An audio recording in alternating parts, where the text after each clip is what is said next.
नमस्ते। कैसे हो आप सभी? उम्मीद करता हूँ कि सभी अच्छे होंगे। तो आज हम डिस्कस कर रहे हैं बेसिक पार्ट, हमारा full part past continuous tense के बारे में।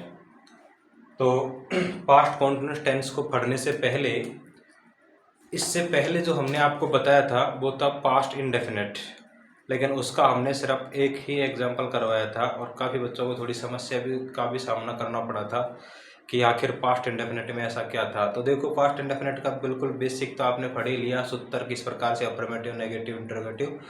लेकिन अब एक बात विशेष नोट करिए, आपके पास्ट इंडेफिनिट का प्रयोग कहाँ करेंगे आप? पास्ट इंडेफिनिट का प्रयोग आप वहाँ करेंगे जहाँ कोई भी काम पिछले समय में होता था। ठीक है, जो काम आप पिछले समय में करते थे या कोई काम आपने पिछले समय में किया था, उस कंडीशन में पास्ट इंडेफिनिट का प्रयोग करना है। ठीक है, और पास्ट कॉन्टिन्यूस का प्रयोग हम आपको आगे बताएंगे, लेकिन तब तक के लिए कुछ एग्जाम्पल जो पास्ट इंडेफिनिट के मैं और करवा देता हूँ आपको।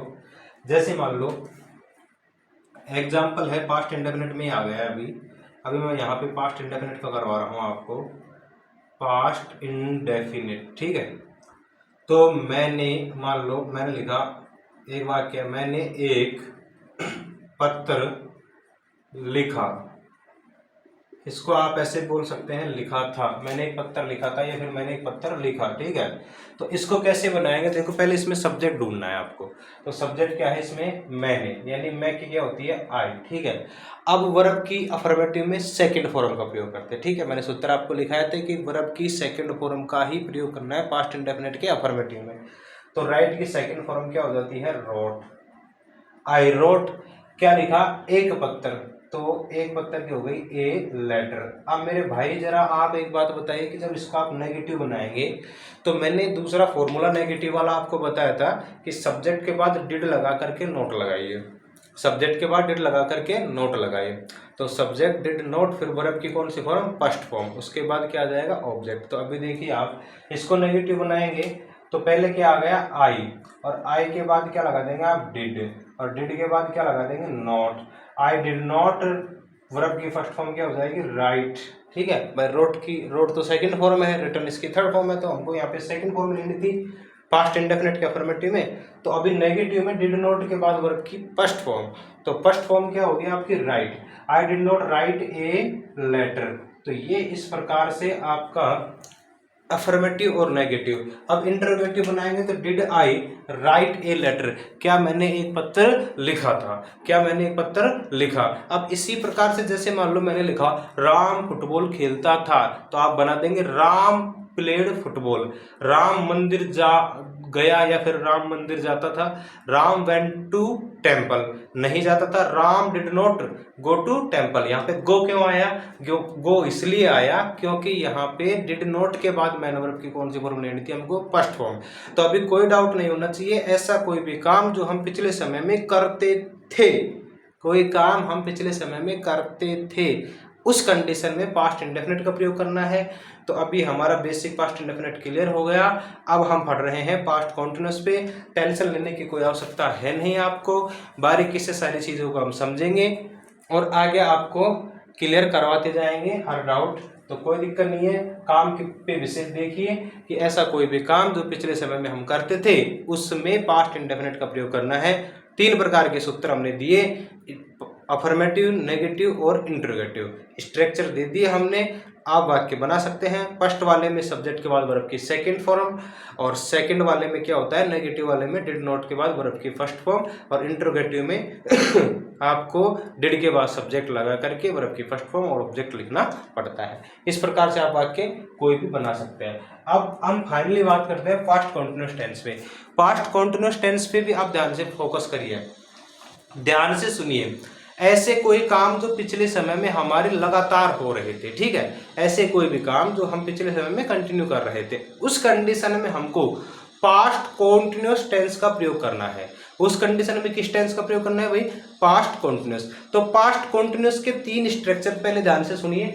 तो देखो, सब्जेक्ट के बाद वाज वर्ब लगा करके मैन वर्ब की फर्स्ट फॉर्म लगाएंगे और फर्स्ट फॉर्म के साथ आईएनजी जोड़ेंगे। मैन और फर्स्ट फॉर्म के साथ क्या लगा दोगे आप, आईएनजी। लेकिन नेगेटिव वालों में क्या करना है, सब्जेक्ट वाज वर्ब के बाद नोट लगाना है, और नोट लगा करके मैन वर्ब के फर्स्ट फॉर्म, और फर्स्ट फॉर्म के बाद आईएनजी लगा करके ऑब्जेक्ट। लेकिन इंटरोगेटिव में क्या करना है, पहले वाज वर्ब लिखना है, उसके बाद सब्जेक्ट वर्ब के first form ING object, last में प्रश्नवाचक चिन्ह। अब देखो ध्यान से, इसमें दो चीज, एक तो हो गया भैया आपका वाज और एक हो गया आपका वर्ब। अब इनका प्रयोग कहाँ करना है, किन सब्जेक्ट के साथ करना है, ये मोस्ट इंपॉर्टेंट है कि वाज का प्रयोग किन सब्जेक्ट के साथ करना है और वर्ब का प्रयोग किन सब्जेक्ट के साथ करना है। तो कुछ प्रेजेंट में और पास्ट में हल्का सा फर्क है, जो क्या है, देखो वाज का प्रयोग आप करेंगे आई के साथ, यानी सब्जेक्ट आपका आई है तो वाज का प्रयोग करेंगे, और ही, सी, इट और कोई भी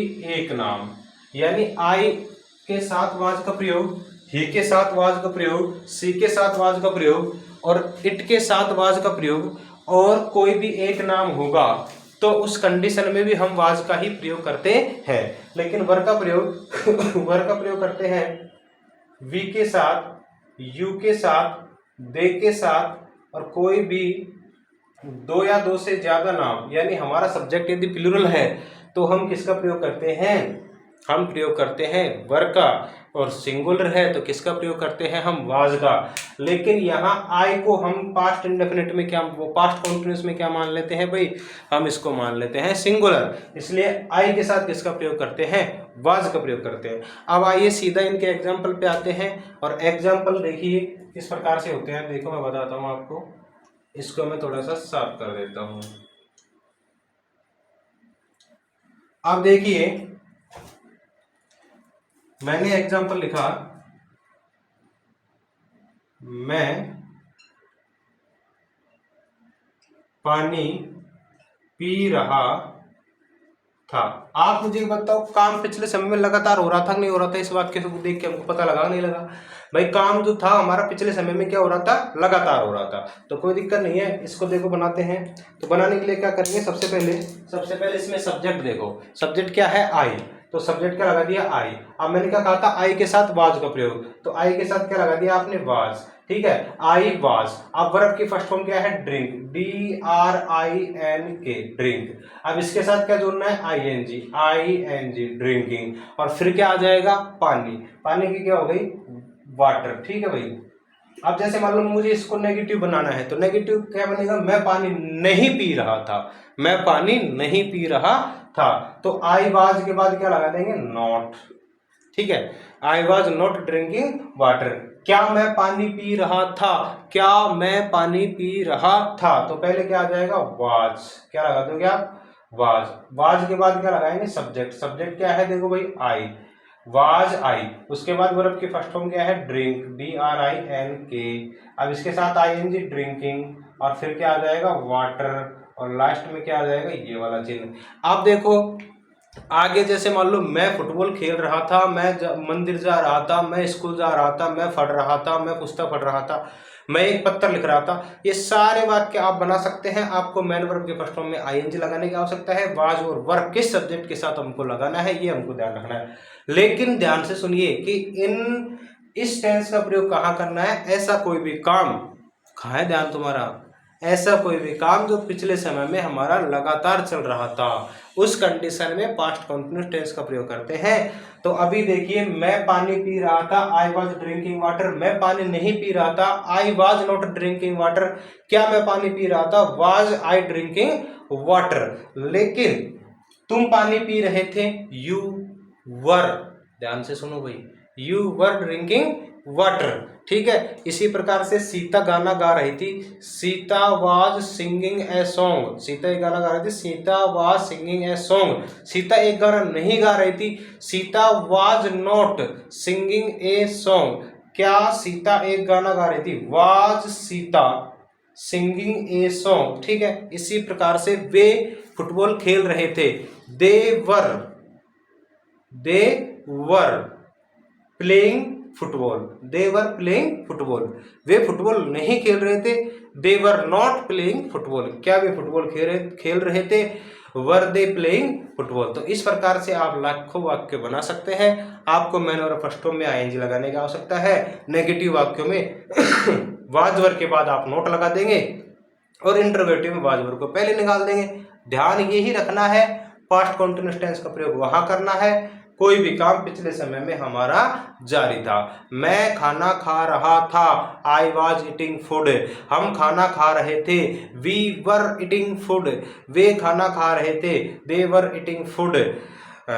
राम और श्याम खाना खा रहे थे, Ram and Shyam were eating food.